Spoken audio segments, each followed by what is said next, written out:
So let me welcome all the participants for this online meeting. So good afternoon to everyone. I welcome all of you to this 82nd lecture in the lecture series in Nonlinear Dynamics conducted by the Department of Nonlinear Dynamics, Bharathidasan University with the support of RUSA 2.0. It's my pleasure to introduce today's speaker, Dr. Santosh Kumar from Shiv Nadar University, Noida. Dr. Santosh Kumar obtained his PhD from Jawaharlal Nehru University, New Delhi in 2011 under the mentorship of Professor Akhilesh Pandey. He carried out his postdoctoral studies at the University of Duisburg-Essen in Germany for 2 years after his PhD. He then came back to India and joined as an assistant professor at Shiv Nadar University, Noida in 2013. And right now he is serving as an associate professor. Santosh, his research interests cover mathematical modeling, wireless network, and IoT. IoT is Internet of Things, I suppose. Electronic quantum transport in mesoscopic system, statistical physics of complex systems, and so on. He has published more than 45 research articles in his area of expertise. So today he is going to speak on random matrix theory, a brief introduction and application to distance measures in quantum information theory. I now welcome Dr. Santosh Kumar to give his presentation. Santosh. Thank you, Professor Lakshmanan. Thank you for this nice introduction. I would also like to thank Professor Senthil Valan, who actually invited me for this talk and giving this opportunity, and all the people involved in this. So let me go to the full screen mode, and unfortunately with that, I probably won't be able to see you, all of you. And therefore, if you have any questions, please interrupt and let me know. Right, so let me talk about this random matrix theory, because maybe there are many students are there who may not be that much familiar with this subject. So I'll give a brief kind of introduction. Actually, probably, initial part will be for that. And then I'll go to the main part of my talk, which will be based on some ongoing work of mine with my PhD students. Where I'll talk about the application to distance measures in quantum information theory. Okay, so let me start by remembering Professor Akhilesh Pandey, who unfortunately passed away last month itself. So he was one of the pioneers of actually random matrix theory, and I was lucky to be mentored by him during my PhD journey. So he made a lot of great contribution to the subject and enriched it. Right, so let me begin the first part of my talk, which will be for the random matrix theory. Right, so the first question that comes to one's mind is, what is a random matrix theory, right? If one starts talking about that. So random matrix theory, as the name suggests, actually a matrix which will have entries which are random, basically. Those will be random variables associated with some distribution. And in fact, some joint distribution, because all the elements may be independent, behaving differently from each other. So, for example, one can talk about Gaussians. Okay, so you can have a matrix which will have Gaussian entries. So that will be an example of a random matrix. For instance, I am just showing you a realization of 5 × 5 random matrix. And in this case, I have chosen the entries to be independent and identically distributed, zero mean and unit variance Gaussian entries. So this is just an example of a random matrix. Now, once you have, for example, one realization of a random matrix, one can have more. Basically, you keep generating the numbers from the Gaussian distribution in this example, and then you'll have a different matrix each time once you generate. So that will constitute something called an ensemble of random matrices, and those will be very useful, as we'll see. So the question comes, why should one talk about these random matrices? So it turns out that, as we know already, so many problems in physics, engineering, and other fields of knowledge can be formulated in terms of matrices.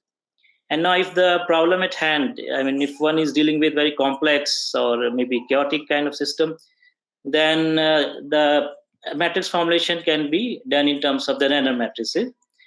And of course, it can't be purely arbitrary. One has to give some input to the random matrices. So some sort of maybe some basic symmetry requirement of the system. So once you have that, you can study the eigenvalues and eigenvectors of these random matrices, which you are using to model these complex systems. And from there, you can maybe calculate some important observables and therefore make useful predictions about this system at hand. So that is the basic idea. No, I'm showing you some pictures. In kind of wide variety of systems where random matrices can appear. For example, in the heavy nuclei, here you can try to model the Hamiltonian of this complex heavy nuclei using random matrix, and then you can get some idea about, for example, energy levels of this. It can be used for for studying the transport properties in chaotic macroscopic cavities. What one can do in this case, either one can model the Hamiltonian of this scattering region. Basically, the electrons, in this picture, the black regions are the gray regions are the places where the electron can move, essentially. And these white ones are the leads, metallic leads. So it's like a cavity here in between. So your electron can come from one side, get scattered, and so something can happen. So random matrix theory can give you a way to model this cavity, basically. Or one can also model the scattering matrix itself, and then one can calculate important observables like, for example, conductance, short noise power, etc. In the case of neural network, you give some input to the this system of neural network. This thing which can predict something. So what goes inside, when you train it, that can be modeled using a random matrix. That can give you some broad idea what happens in any statistical kind of sense. It is actually used in this multiple channel communication systems. So nowadays we see that all the routers and everywhere you have multiple antennas, right? So that increases the efficiency of telecommunication. So in this case also you can use random matrix theory, which can model the channel model the channel. Basically, the different paths and the associated fadings which will happen as the signal propagates. So it will actually model the channel matrix in this case. Stock markets, it can model the time series, basically the covariance matrix. So stock market fluctuation, stock market price fluctuations, those can be encoded as a time series, and that can be modeled using random matrix theory. Another example from mathematics, pure mathematics kind of thing. If you look at the non-trivial zeros of Riemann zeta function, so they lie on this real z equal to half line. And now if you look at the spacings, basically of these imaginary parts, the spacings between these Riemann zeta zeros, they actually have some connection with actually random matrix theory. That can be also modeled using random matrix theory. So that's really interesting. And the picture in the middle. Santosh Kumar, so in all these examples, so how do you incorporate those entries? In the previous slide, you showed the entry 5 by 5. So like that, in all these examples, whether, for example, heavy nucleus, the corresponding energy, how do you identify that matrix? Right. So, for example, in the case of heavy nuclei, obviously the Hamiltonian is infinite dimensional in this case. So what one can do, one can take a truncation, maybe n dimensional, and then do the calculation in that finite n, and then eventually take n going to infinity to predict some behavior. So that's the thing. So after diagonalizing it, you get those values, eigenvalues, and then you put that in that matrix. In that, Yeah, so for example, in this case, the Hamiltonian would be very complex. For example, in the heavy nucleus case. Yeah. So one can, we have to input some basic requirement, like whether it has time versus symmetry and all. So based on that, your matrix also has some symmetric properties, like it can become real symmetric. Okay. So you consider, for example, real symmetric matrices, ensemble of those. And I mean, the actual distribution of elements in many cases is not important. So you can use Gaussian, for example, and do some calculation. And I mean, I'll show you what one can predict in the case of heavy nucleus. Okay. Here one can actually figure out what will be the behavior of local fluctuations. So what is the spacing between the adjacent levels and how it fluctuates. Okay. Those things one can predict actually in this example. Okay. Stock market, you'll have a finite number of, for example, shares, I mean, companies and the time series. So based on that, your matrix can have certain dimension. So there will have the correlation matrix basically, or covariance matrix in that case. So yeah, depending on the problem, in the case of this this communication system, your matrix dimension will depend on the number of antennas that you're using. For example, if you have single user communication channel, for example, 5 antennas on one side and maybe 10 antennas on the other side. So you'll have to start with a rectangular matrix 5 cross 10, which will give the information about your basically signal feeding from one side to the other. And from there, you can do some calculation to get, for example, Shannon entropy, etc. That how much useful information you can send. And in this case, actually, depending on what kind of environment you have to choose maybe some special kind of distribution for the elements and all. So I'll give you some examples, so then probably it will become more clear. Is it fine? So does that? Yeah, please go ahead. Please go ahead. And in the central picture, I'm showing you its connection to many, many different branches. So it's really kind of very interdisciplinary kind of subject, which has connection with many different branches, as you can see some of these things here. Right, so let's talk about some historical aspects. So it turns out that random matrices appeared in mathematics much before physics. I mean, of course, because it has to do with your linear algebra and probability theory. So it appeared there itself before physics. So, I mean, as far as we can trace, I mean, it turns out that Hurwitz in 1897, he was working on some invariant measures for the classical groups, special, orthogonal, and unitary. So there you can already see some aspects of the modern day random matrix theory that we have. And then in Wishart in 1928, he was essentially dealing with correlation matrices. So what happens if you have a random correlation matrix? So that's it. I mean, you have this random matrix basically. And as far as physics is concerned, Wigner was the first one who thought of using random matrices in physics in the context of this complex nuclei or in general complex systems. So his idea was that, well, the Hamiltonian of a complex nuclei is too complicated. So what we can do, we can model it using an ensemble of random matrices actually of appropriate symmetry. So that is the key thing which one has to take into account while constructing a random matrix model.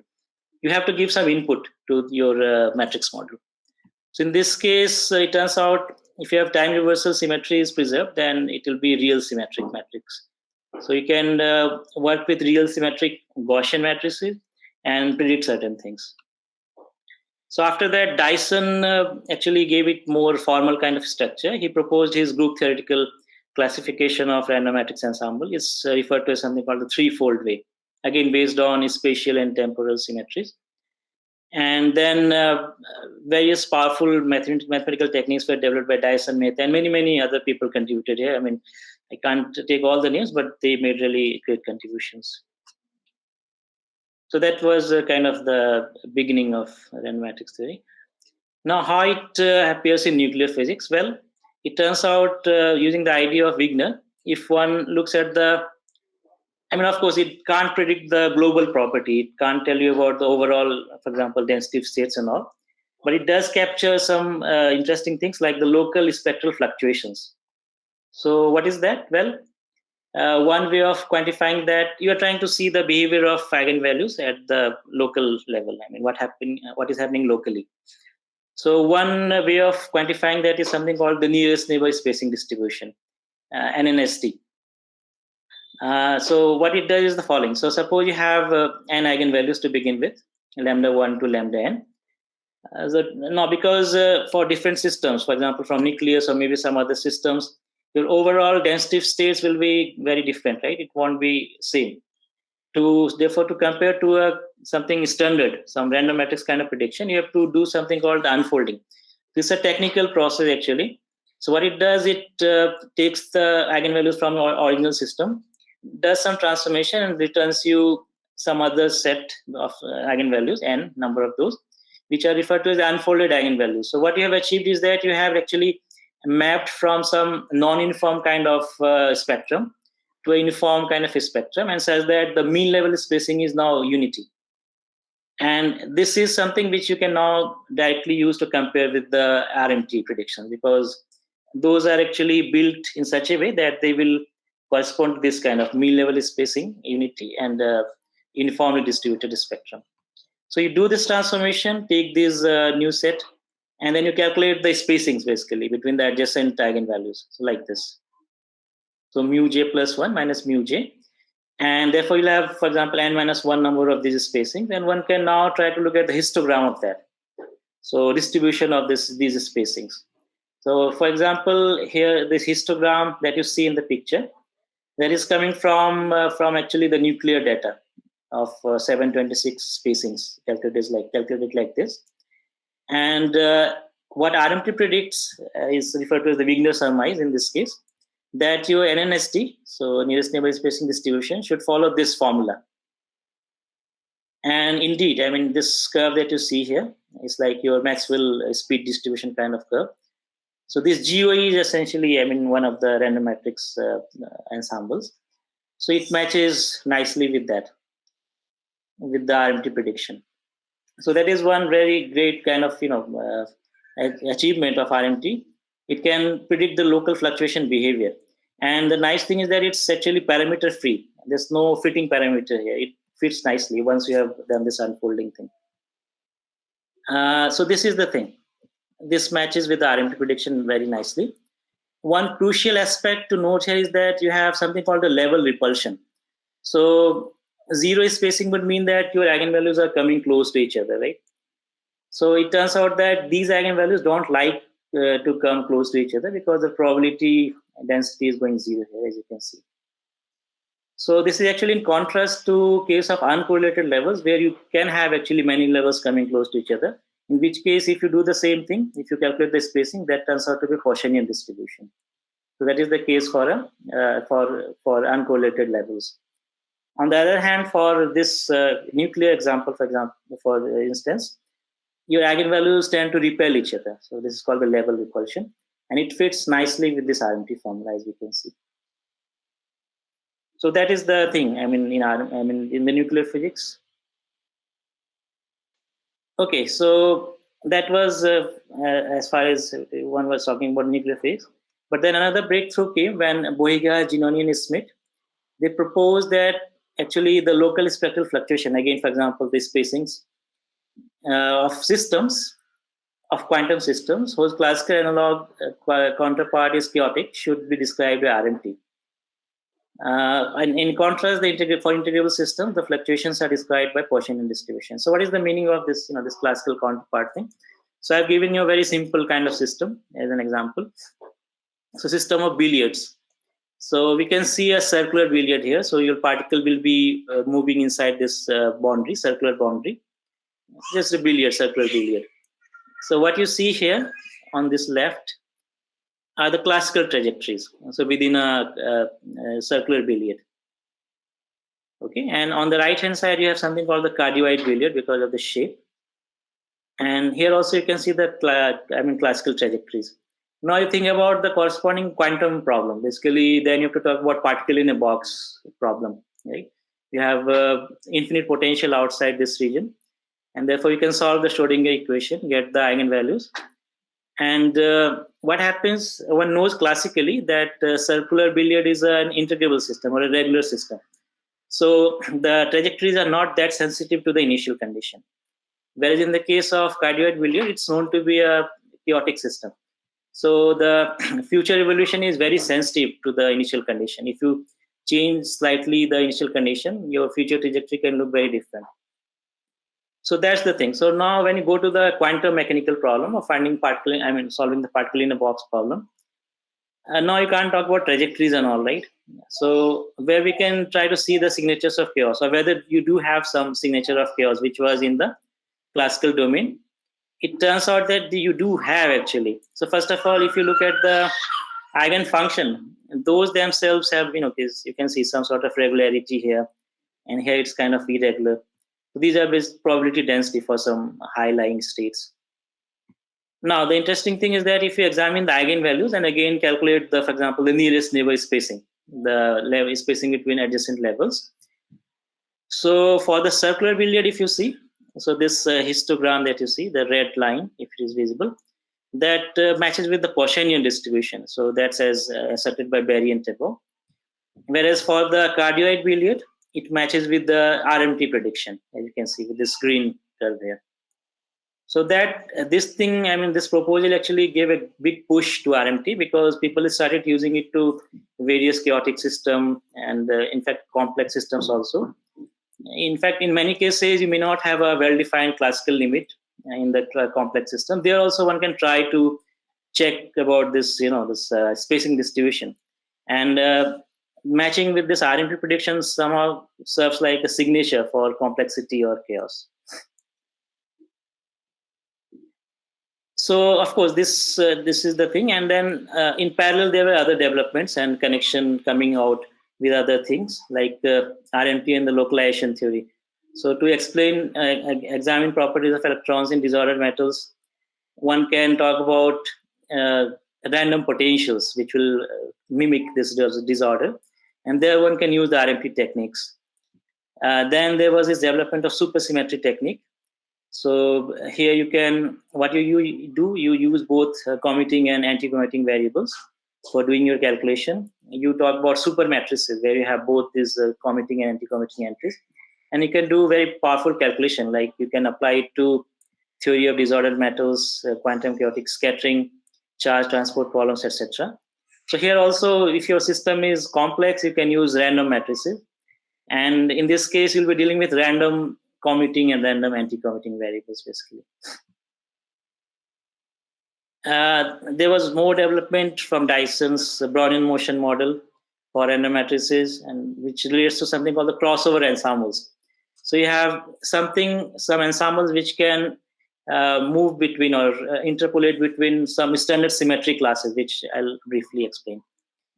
And there, for example, Professor Pandey and Professor Mehta, they made a very significant contribution. And there's something called Pandey-Mehta Hamiltonian named after them, which can model these intermediate cases between different symmetry classes. You can model something like partially broken symmetries. It also has connection with this Harishchandra and Zubair group integral, all this problem. Then you have embedded random matrix ensemble, where you can talk about finite given number of particles in interacting many-body quantum systems. Then you have free probability technique, which is very powerful in calculating asymptotic eigenvalue distributions for example, composite random matrix ensemble, where you can have sum and product of random matrices.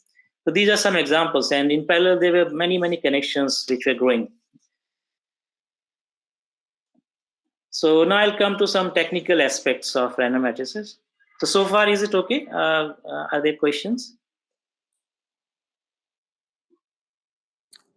Yeah, please go ahead. Okay, thank you. Right, so when you try to model, for example, physical Hamiltonians using random matrix theory, you have to take into account some symmetries associated with the spatial and time reversal aspects of the Hamiltonian. In fact, unitary and anti-unitary symmetries, to be precise, related with the Hamiltonian. And as Dyson actually told us, you can classify those into this threefold way, depending on all these symmetries, unitary and anti-unitary symmetries. And it turns out that you have three basic categories. One is called the orthogonal ensemble, one is the unitary ensemble, one is the symplectic ensemble. And these, so the names can be somewhat, if one is not careful, can be misleaded, because orthogonal ensemble does not mean that it comprises orthogonal matrices. This talks about the invariance of the matrices. For example, orthogonal ensemble will be actually ensemble of real symmetric random matrices. And these matrices will be, the ensemble is invariant under orthogonal conjugation. So if you take, for example, one matrix from this ensemble, apply O transpose HO, and do the same thing for all of them, then the new ensemble that you get is actually identical to the original ensemble. So there is the invariance of your ensemble under orthogonal transformation. Similarly, you have unitary ensemble, which talks about complex Hermitian NM matrices. These are invariant under unitary transformation. Then you have self-dual quaternion matrices. So the elements that you talk about will be actually quaternions. And these are invariant under symplectic transformation. These are designated by this Dyson index beta. So 1 for orthogonal, 2 for unitary, 3, 4 for symplectic. And one way of looking at this number is that it tells you about the number of independent real parameters that you have for the off-diagonal element. For example, in the real symmetric case, you just need one real parameter to specify the off-diagonal element. In the case of complex Hermitian random matrices, your off-diagonal element will have A plus IB kind of structure. So you need two parameters, real parameters. In the case of symplectic, you need 4 because you have no quaternions. So these can be thought of like that, these beta values. Physically, for example, orthogonal ensemble will correspond to time reversal preserved case, I mean in simple systems. And then unitary ensemble will correspond to time reversal broken system. Here you have to also think about some spatial symmetries and all symplectic ensemble. So this is how you classify your random matrix ensemble. And turns out that nowadays we have actually 10-fold classification. So various researchers have included more anti-unitary symmetries like charge conjugation, chirality, and all those things. So now we have overall 10-fold classification actually. But these 3 are the classical basically ensembles. Now let me describe some classical ensembles, something also called polynomial ensembles. So the most kind of famous popular one is the Gaussian ensemble, also called the Wigner ensemble. So here the matrix probability density, you can talk about the matrices satisfying some sort of probability distribution. So here it's of this form, so exponential minus beta by 2 trace of H square. So H will be Hermitian matrix in this case, or real symmetric or quaternion, self-dual quaternion, depending on beta equal to 1 to 4. So this is one way of looking at that. You are looking at the space of matrices themselves and assigning a probability density. Or you can think in terms of the joint density of matrix elements also. For example, if you do this operation, you take this Hermitian matrix H, you take some elements, and then you calculate this exponential thing. So that turns out to be this expression in terms of the matrix elements. So this just tells you that, well, I mean, these elements are nothing but Gaussians, right? So you have these diagonal elements, which are Gaussians with variance, mean is 0, of course. Variance is half, right? And in this case, the off-diagonal elements, the variance is 1 by 4 because it's Hij square upon half if you bring it in the downstairs. So these are Gaussian ensemble, and this is we'll see why it's called the polynomial ensemble in a short while. This is the probability density. Now there's a nice way of constructing these ensemble matrices. How does one proceed? Well, you take a matrix A with Gaussian elements, and you don't impose any symmetry to begin with. You just take n cross n matrix A, and then you put Gaussian entries in that. So if you're dealing with beta equal to 1, you take real Gaussian entries. If you're dealing with complex beta equal to 2, you take complex entries. If you're dealing with beta equal to 4, you have to deal with quaternions, actually real quaternions. Real quaternion are not actually real because, okay, so they are of the form like A into this one quaternion element plus B into quaternion element E1 plus C into E2 plus D into E3. It's like A plus IB generalized to now 4 elements. So they can be represented in terms of 2 cross 2 matrices, these quaternions. So each element itself is 2 cross 2 matrix. So overall matrix size will be actually 2n if you start with n, size of this thing with the quaternion elements. Right, so you take this matrix A with no symmetry, and then you do this operation A plus A dagger. So dagger will be like transpose only in this case of beta equal to 1. Beta equal to 2, it will be conjugate transpose. In beta equal to 4, actually it's a dual operation, but that turns out it's same as the Hermitian conjugate or this dagger for this real quaternions. So if you do this operation, you get actually this matrix, which will have this kind of density. I have not put equality because depending on what variance you choose for the A, and this prefactor can be different. So yeah, but it will be, of course, some it will be proportional to actually this. So this is the construction for Gaussian random matrix ensembles. Then you have something called the Laguerre or Wishart ensemble. So you can again write down the probability density for that. That looks something like this. It's a determinant of W to the power some alpha, and this exponential of minus beta by 2 trace of W. You can do again some construction for that. How do you do that? You take again X with no symmetry, this Gaussian random matrix X. And in this case, in fact, you can take it to be rectangular. So you take, for example, X to be n cross M with n less than equal to M, and then you construct this matrix XX dagger. So it turns out that this W will satisfy this density, which is written at the top. And this parameter alpha turns out to be dependent on these dimensions like this, and the beta. So beta 1 will give you the real case, 2 will be complex case, 4 will be the quaternion case. One more important thing, these are actually positive definite matrices, for which I'm using this notation, W greater than this 0 matrix. Now I have highlighted this thing because in the next part of my talk, where I'll talk about actually the ongoing work, these will appear naturally, these Wishart matrices. You will see that. So last class, which is quite important. Actually, there can be more, but this is another broadly, and this broadly which captures interesting properties is the Jacobi ensemble, or also called the Manova ensemble in statistics, which means multivariate analysis of variance in multivariate statistics. So in this case, the matrix density is given by this expression. So determinant of identity minus j to the power alpha times determinant of identity plus j to the power gamma. Again, you can actually construct this thing using some basic matrices. Like you'd start with not two independent Gaussian and matrices, X and Y. And now you can again take them to be rectangular, in fact, of different rectangularities. So n cross M1 and n cross M2. And take them like this. And then you construct this matrix. So this is slightly complicated. But when you make the matrices like this, they will satisfy this density. And interesting thing is that, okay, look at this. So minus identity less than j less than identity. This means that j plus 1 will be positive definite, and also j minus or 1 minus j, identity minus j will be positive definite.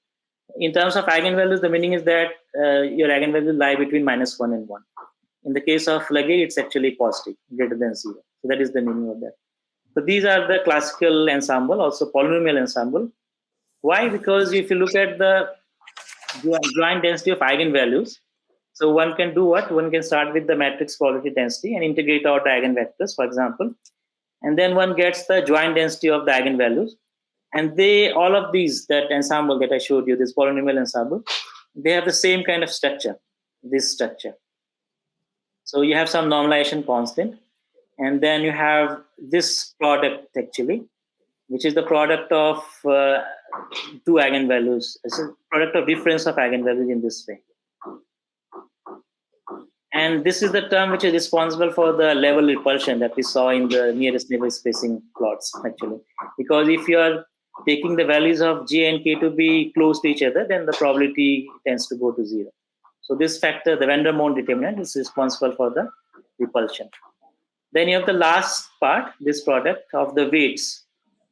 So these weights are actually these. You can see it's Gaussian. For the Gaussian ensemble, is the Laguerre weight function, associated Laguerre weight function for the Laguerre ensemble. And it's a Jacobi weight actually for the Jacobi ensemble. So this follows directly from, if you do the calculation, you get these densities. And these will be the weights that you get. So that's why these are called the polynomial ensembles also, because you have the appearance of these polynomials. Okay, once you have the eigenvalue density, one can try to do more calculations. For example, one can calculate the R point correlation function, which is essentially the R order marginal density. You integrate out some eigenvalues and focus on some less number of eigenvalues. For instance, if you just focus on one generic eigenvalue, you'll be getting the spectral density. In that case, you're looking at R1. You're integrating all but one eigenvalue. Let me show you some plots of these three ensembles that I showed you, this classical ensembles. So you have this Gaussian ensemble, so these orange plots, and these are for beta equal to 1, 2, 4. You have this Laguerre ensemble, which looks like this. Look at the eigenvalue spread. So in the case of Gaussian, it can be negative also, positive also. In fact, it's symmetric about origin. In the case of Laguerre ensemble, as I said, the matrices are positive definite, so your eigenvalues are positive, as you can see. And in the case of Jacobi ensemble, your eigenvalues lie between -1 to 1, as you can see. One interesting thing that you notice, the fluctuations, right? It's more in the case of 4 compared to 1, where you don't have any actually. So that has another story why it happens. But it so happens that if you take large dimension, so if you take bigger and bigger matrices, so this, for example, it starts to look like a semicircle in the case of Gaussian. That's the famous Wigner semicircle density in the large n limit. Similarly, the large n limit of Laguerre will be the Marchenko-Pastel density and so on. Okay, so I'm coming to the last slide essentially. So we talked about, okay, so there are two things which one can use RMT for. One is the universality aspect, of course. So the fluctuation properties, the local fluctuation properties serve as the key signature to indicate quantum chaos or non-integrability. And that is used widely. And interestingly, it can appear in some unexpected places where you don't have direct connection to Hamiltonian or anything like that. For example, in the human EEG data, you take basically time series kind of thing, and then you calculate the spacings. They also somehow matches with the RMT fluctuation, this Wigner surmise that I showed you. Then bus arrival probability distribution, that also shows this RMT statistics. Ionosphere stochastic properties, if you calculate some things there, they also satisfy, they also match with the RMT. So it is very interesting. It can appear in places where you don't expect any kind of connection with Hamiltonian or anything like that. So that's the universality aspect. Other thing is that you can actually model system-specific kind of matrices, and then you can do some useful calculate some observables. Like in the case of quantum chaotic scattering, you can model the scattering matrix using random unitary matrices. From there, you can calculate important charge transport observables like Landau conductance in microscopic systems, etc. In the case of this multiple channel communication that I showed you, one can model the channel matrix, which basically encodes the feeding of the transmitted signal in the atmosphere. And based on the eigenvalues of that actually, or singular values of that, one can compute the Shannon entropy, outage probability, etc., which tells you about the basically how efficient is your system. It gives you some idea in the worst case scenario kind of thing. In the quantum information theory, you can model random density matrices using your RMT. And this is the thing which I'll speak, I think, in the remaining time that I have. So here you can compute interesting things like information entropy, like von Neumann entropy, purity, etc. So these are just few examples, but one can do many, many different things. Right, so now I'll move to the second part. So any questions at this point?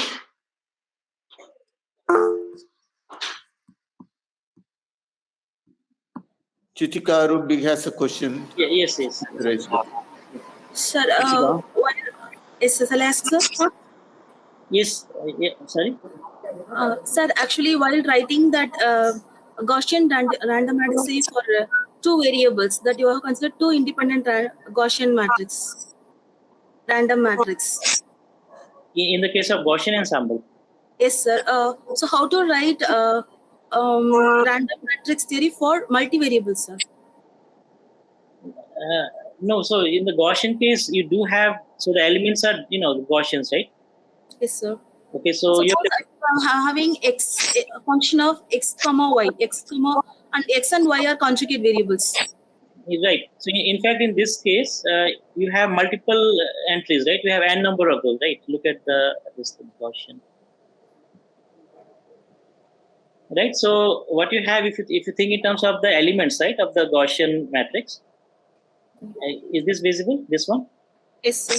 So you see, this Gaussian matrix, if you see, the matrix elements, here you're looking at the joint density, right? So it's not one actually.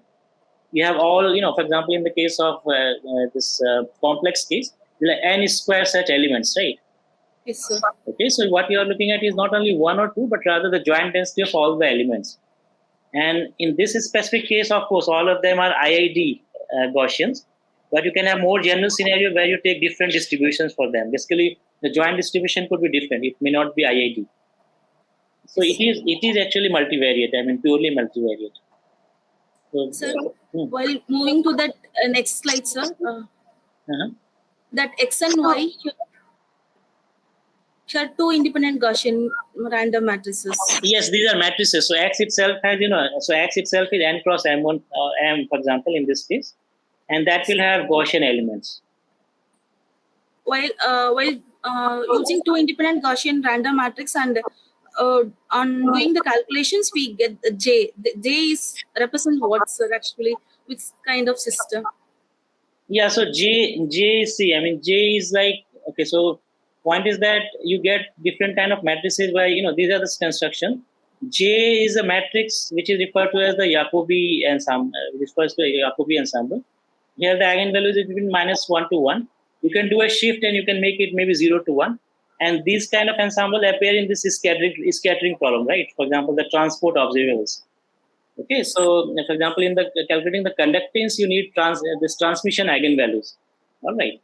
Okay. So and the transmission eigenvalues actually are between 0 and 1 because you see it's transmission and reflection, right? So they lie between 0 and 1. It turns out that this kind of models, matrix models, can be used to deal with those problems. Okay. So one major application is in that transport properties actually, calculation of conductance and all these things. So using these eigenvalues, you can calculate the Landauer conductance, short noise power, etc. in the chaotic megascopic system, basically charge transport properties. So yeah, so depending on the system that you are modeling, you can have a different kind of matrices. So these gives you some example. You can have more complicated models like sum of two matrices, product of many matrices, and so on. So these are some basic ensembles, but then you can construct more complicated ones. So based on that interval, we can choose any kind of distributions. Yeah, so distribution of this, the density will be dependent on what kind of system you are trying to model. Depending on that, you can choose different kind of things. For example, in this communication problem that I told you, if you have a direct line of sight, right, between the transmitter and the receiver, so in that case, you choose the elements to be non-zero mean Gaussians. Okay, whereas if you don't have any direct line of sight, then you can choose to be zero mean Gaussian. So, and then you can have some correlation also between the Gaussian element because your antennas could be very close and all. So everything boils down to what you're trying to model. So, okay, so that is the thing. So depending on what kind of system you have, your random matrix model can be very different. So what I have showed you are the classical ensembles because they are comparatively easier actually to understand, but there can be more complicated models. Yes, sir. Okay. Thank you, sir. Right? Yeah. Okay. Yeah, please proceed. Yeah. So I have 15 minutes or something? Yes. Yes. Okay. Yeah. Let me maybe just go very briefly through my ongoing work.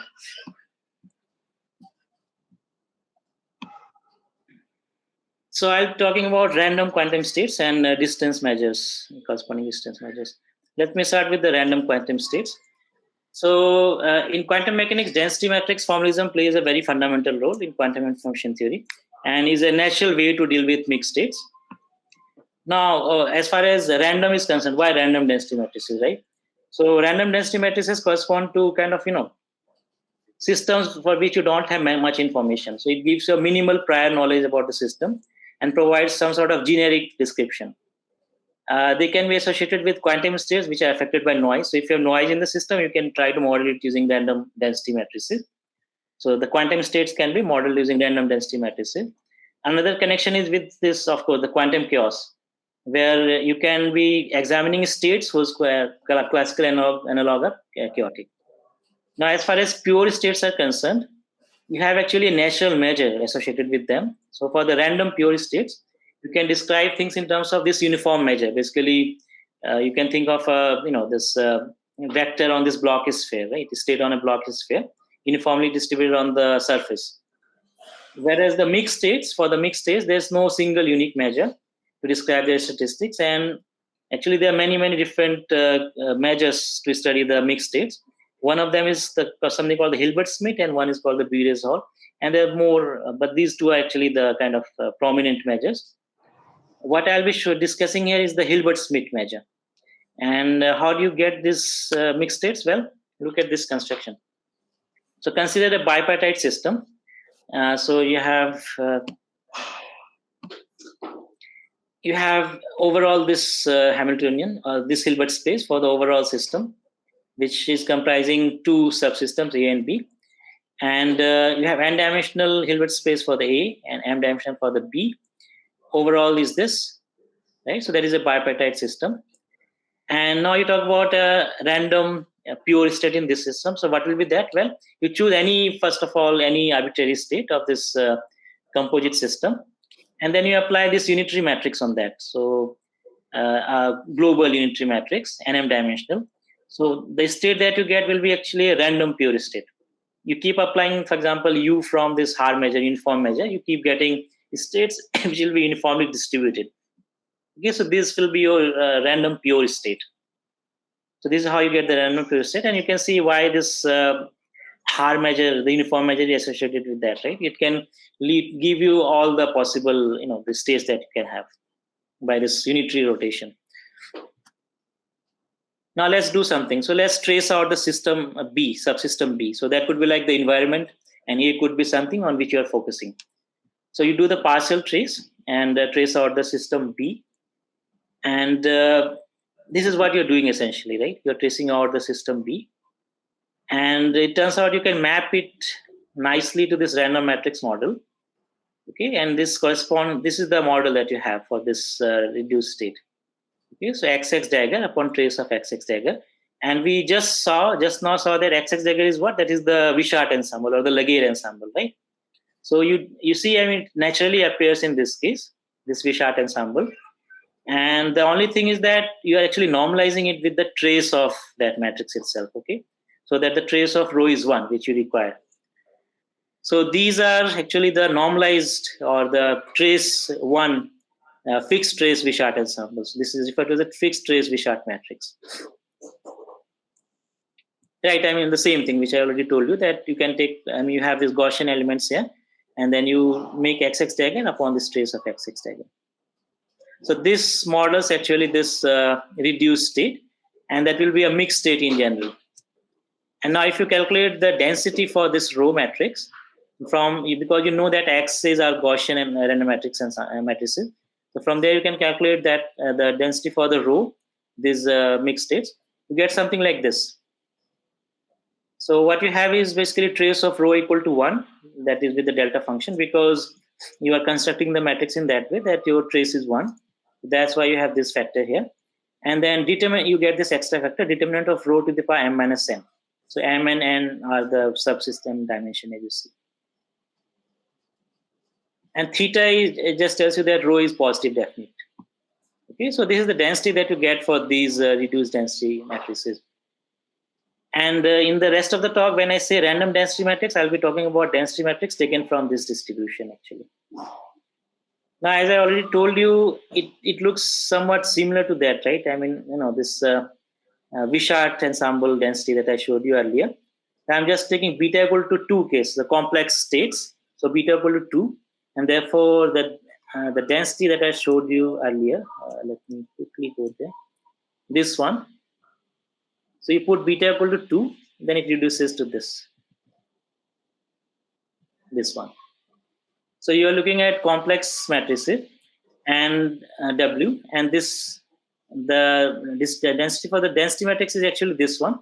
And there's a nice relation between them, because in the construction itself, you can see that rho is actually W upon trace of W. So there is some connection between these two ensembles. Rho is describing your density matrices, W is describing your Wishart-Laguerre matrices, but they are connected. How? Well, you replace this 1 in this trace rho, 1 by some auxiliary variable t, for example, and then you take the Laplace transform. So what it will do, it will basically make exponential from this delta function, and you get this thing up to some scaling. So there's some relation between these two. So they are connected by this Laplace transform. If you take the Laplace transform of this one, you get actually the usual Wishart-Laguerre. So this is somewhat analogous to working in this, so this fixed trace is like the microcanonical ensemble situation, and this unrestricted trace is like your canonical ensemble picture. So they are connected by this Laplace transform. And that actually helps in doing a lot of calculation, because you can do the calculation in this unrestricted trace scenario. And then you can take the inverse Laplace to go back to your original system in the further density matrices. Right, so let me quickly talk about, okay, so density matrix is fine. What about the distance? Well, so in comparing density matrices, various distance measures play a very important role. So roughly speaking, they will quantify the extent to which two quantum states would behave in the same way. So instead of, like the distance between points, now you're talking about the space of density matrices, and the distance will tell you about, how close or far they are, in the sense that whether they behave in a similar way or different way. So they have a lot of application in quantum information theory. I've listed some examples here. And there are some different examples for this distance measure. For example, the trace distance between two density matrices. If we have rho 1 and rho 2, then this is the way you calculate the trace distance. Okay. Then you have the Hilbert-Smith distance, which is given by this expression. Then you have the Bures distance given by this expression. So you have many distance measures which you can use, and they are used depending on what kind of application you have. So this distance, because they are distance, so they have some basic properties which I have mentioned here. So due to lack of time, I won't go into the detail, but they satisfy this positivity, symmetry, triangular inequality, and unitary invariance. There's one more desirable property, something called the monotonicity. So if T is this operation, which is called a completely positive trace preserving operation, then this inequality is satisfied. So then you have this monotonicity property associated with this distance. And it turns out that if we look at, for example, this Bures distance, this one, so then that has that monotonicity property also. And because of that, actually it serves as a bona fide measure for quantifying the distinguishability between two quantum states. And it has a lot of application in quantum information theory. So in our ongoing work, what we have done, actually, we have tried to calculate the statistics of, so remember this, all these definitions are true for any two density matrices. It need not be random. But what we are trying to examine is what happens if you consider, for example, one of the density matrices to be random, or maybe both of them to be random. So why are those results important? Because they serve as some sort of reference states. Therefore, you can, if you know the distance between them, you can maybe compare with a given state and see how do they compare and so on. So what we have done in our recent research work is try to calculate the statistics of squared Bures distance, so essentially this quantity. So we are trying to get a statistics of this quantity. You have one more important quantity here, something called the fidelity. It's a very popular measure in your quantum information theory. Now it turns out that this square Bures distance, that will be 0 if your density matrices rho 1 and rho 2 are identical. Okay, and the distance will be 2 if they are supported on orthogonal subspaces, so far apart basically. It's from 0 to 2. Right, so what we have done, we have calculated the mean and variance of this square Bures distance when one of them is random, or maybe both of them are random. And because if you know the mean and variance, you can also calculate the density. I mean the approximation to the density. For example, we can write down the gamma distribution approximation for the density. Why not Gaussian? Because the distance is a positive quantity, so you have to deal with some distribution which is actually positive, supported on the positive side of the real line. That's why we can try to approximate the density using the information of mean and variance, using, for example, the gamma distribution. That's what we have done. So strategy, I mean, just to put in words, what we do the calculation for the unrestricted trace ensemble, basically the Wishart-Legge ensemble, and then you can use this Laplace transform trick to get the answer for the density matrices. Right, and in the process, you have to do calculation for the correlation function and all, which I've already shown you some of the expressions. So basically, the marginal densities one has to work with. Because we need the mean and variance, we have to deal with the 1-point correlation function and the 2-point correlation function. and we do some calculation. Let me show you quickly some results. So in case of one random density matrix and one fixed density matrix, so that will be given matrix. In that case, the mean root fidelity, which was this, actually, this expression, so mean of that. So that turns out to be this expression. A are the eigenvalues of inverse of this given density matrix. So it looks something like that. Special cases are when your given matrix is a pure state or a maximally mixed state. So in that case, it simplifies to these two expressions. So these are for the mean. We have similar expression for the variance, which I'm not showing here. These are some comparison with simulation. You can simulate the density matrix using this W upon trace of W kind of construction, and you can compare with the analytical results for some whatever parameter that you have, and you can see very nice agreement. So this is between random density matrix and a pure state sigma. This is between a given random density matrix and a maximally mixed state sigma. This is between a random state and some given density matrix for the eigenvalues of this. We can see nice agreement between the analytical and the simulation. And one interesting thing is that if you look at large dimension kind of limits, then the distance of your random density matrix, this Hilbert-Smith density matrix, from the pure state, it becomes closer to 2. So that means these random density matrices are actually becoming farther and farther away from the pure state. Okay, and in fact, if you look at the distance from a maximally mixed state, then it becomes closer to 0. So these random density matrices are actually close to maximally mixed state in the sense of this distance. If you look at the variance, they also again match nicely with the simulation. And in fact, for the large dimension case, the variances are going to 0, which tells you that the mean values are actually the typical values that you'll have for the system. Similar calculation we do for the two density matrices. So you'll have two independent random density matrices, rho 1 and rho 2. In this case, the mean root fidelity turns out to be this. And we have similar expression for the variance also. And these are again some of the simulation and analytical results comparison. So yeah, so I mean results, our analytical expressions work nicely as we have checked using the simulation. But then that is fine. But then we can also apply it to some systems. So one system that we use is the coupled kick-top system. So because of the lack of time, I'll quickly go through this. So kick-top is basically this system, which can be described by this Hamiltonian. So you have this free precision part, and then one part where you have the periodic kicks from this delta function kicks. And this is the Hamiltonian that we will be working with. One can examine the classical limit of that when this quantum number J goes to infinity. So in that case, this is actually a well-known system in nonlinear dynamics. So phase plots, we have something like this. And this kappa, the kicking strength actually decides whether you have chaotic or integrable kind of behavior. So for large kappa, you have chaotic kind of behavior in the classical system. So in the quantum chaotic limit, you expect that, well, your system should be quantum chaotic if your kappa is large. So what we are doing, because we have to deal with this bipartite kind of setup, so we consider this coupled kick-top system like this. And you have some interaction between two tops given by this one. So the thing is that you consider this bipartite system, time evolve it using this Floquet operator, which you can get from this Hamiltonian. It's a Floquet operator because you have repeated, this kicks. So you have a similar kind of evolution between two kicks. So that is described by this operator here.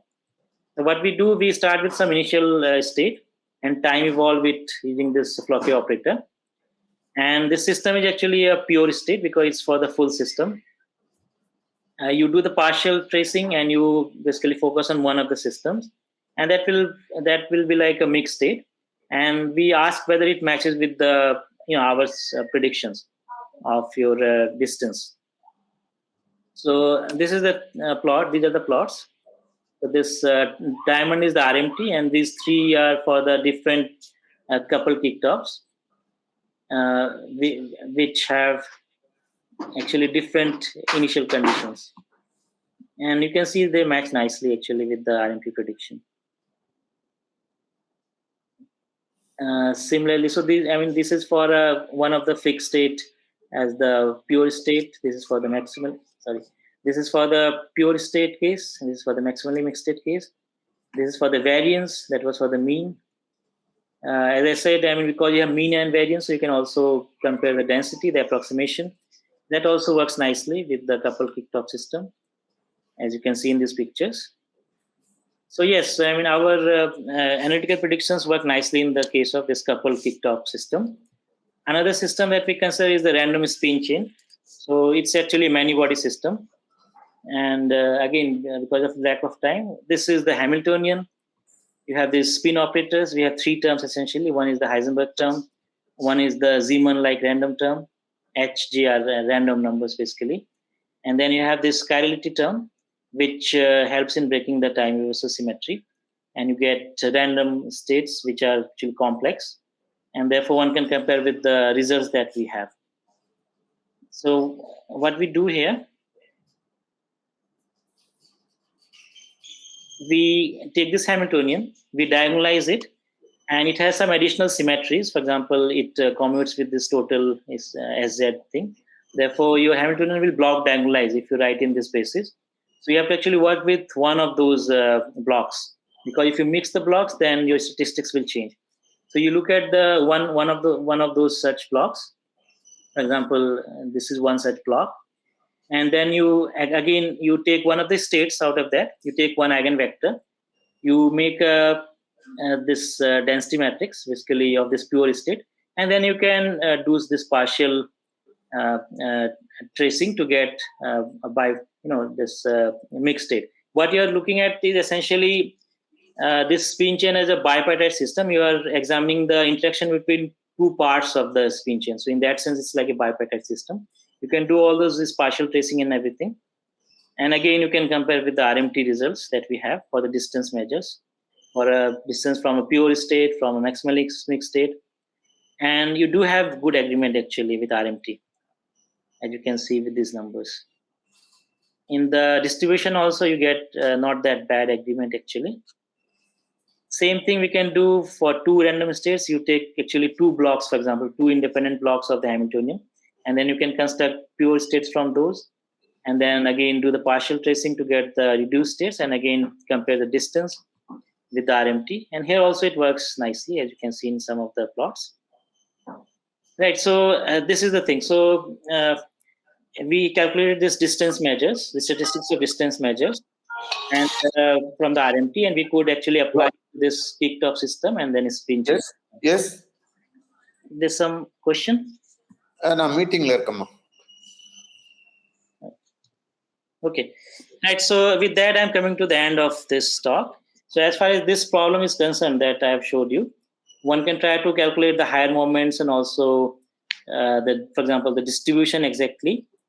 And one can also talk about other kind of density matrices which have different distribution. And finally, one can also, instead of complex states, one can also try to calculate do the calculation for real states and all. So these are some of the open problems in this context. Right. So with that, I'll come to the end. Thank you for your kind attention.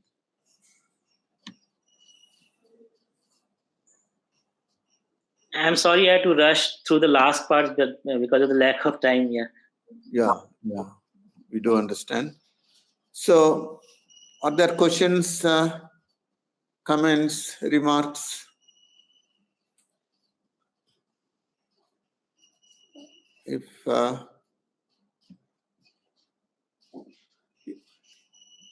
anybody has any comments? Yeah, Chitika again. Sir, very simple question, sir. If you have a Gaussian distributions, we could construct a random matrix. So if for any arbitrary distributions, could we construct a random matrix? Yes, you can do that. Yes. Yeah, so it's not necessary that you consider the Gaussian ones. In fact, see, the way we have constructed the other ensembles, look at these. For example, this V-chart, right?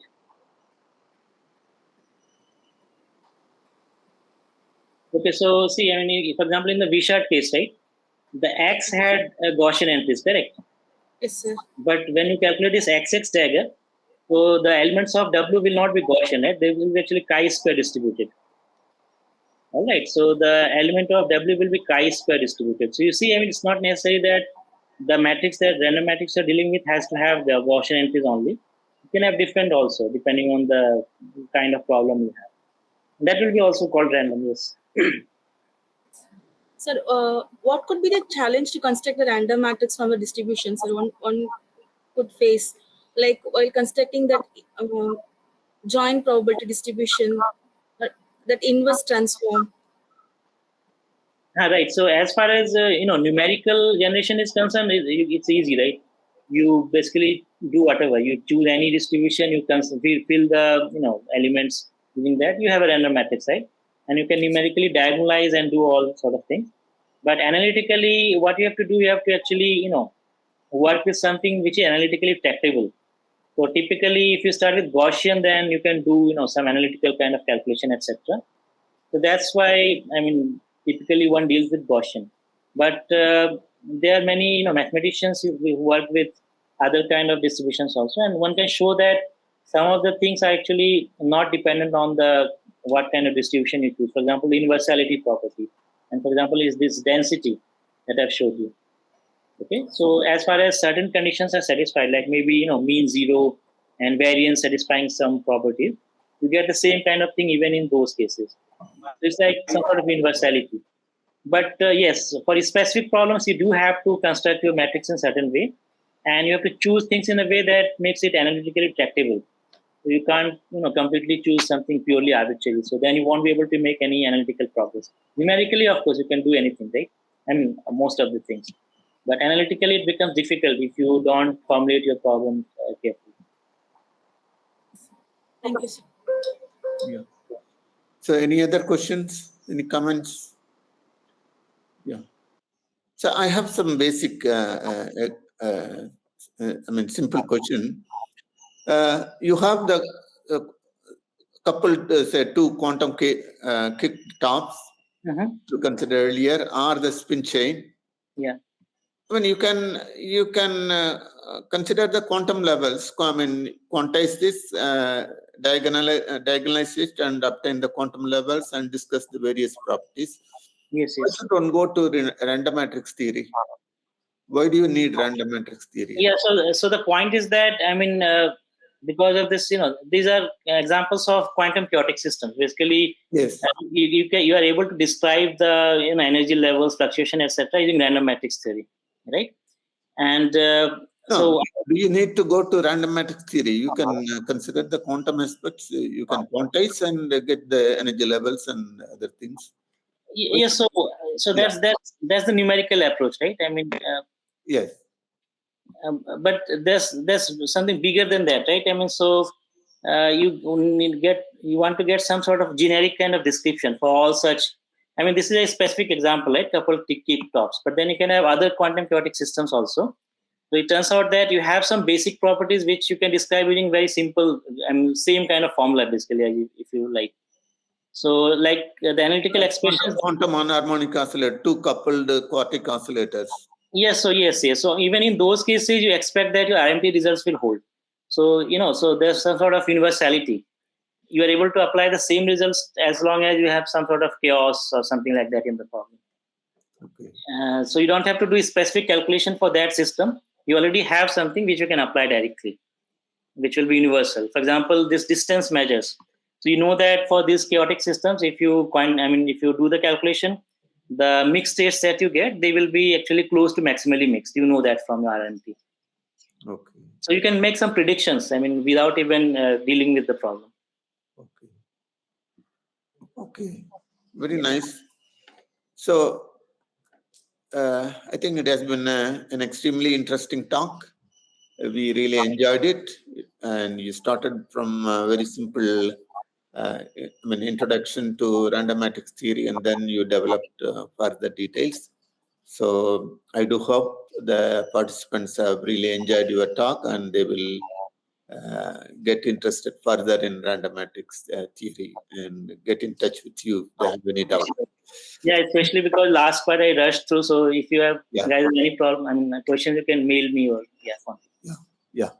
So once again, on behalf of the Department of Nonlinear Dynamics of Bharatdasan University, let us thank Dr. Santosh Kumar for a very clear presentation and a very exciting talk. Thank you very much, Dr. Santosh Kumar. Thank you. My pleasure. Goodbye. Bye. Okay.